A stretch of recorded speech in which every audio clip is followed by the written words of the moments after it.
Shunday bir duoda o'rgataymi? Shu duoda o'qisangiz, g'am ham ketadi. Har qancha katta bo'lmasin, Alloh taolo uchun hech narsa emas sizning g'amingiz. Va qarzingiz har qancha katta bo'lmasin, Alloh uchun hech narsa emas. Faqat ixlos bilan ijobat bo'lishiga ishonib turib ochishni kerak bu duoni. Har rostla o'rgating dedi. Payg'ambarimiz nima o'rgatyapti?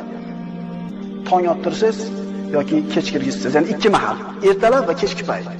Allohumma inni a'udhu bika minal hammi wal hazan va a'udhu bika minal ajzi wal kasal va a'udhu bika minal jubni wal bukhl va a'udhu bika min ghalabati ad-dayni va qahri rijal.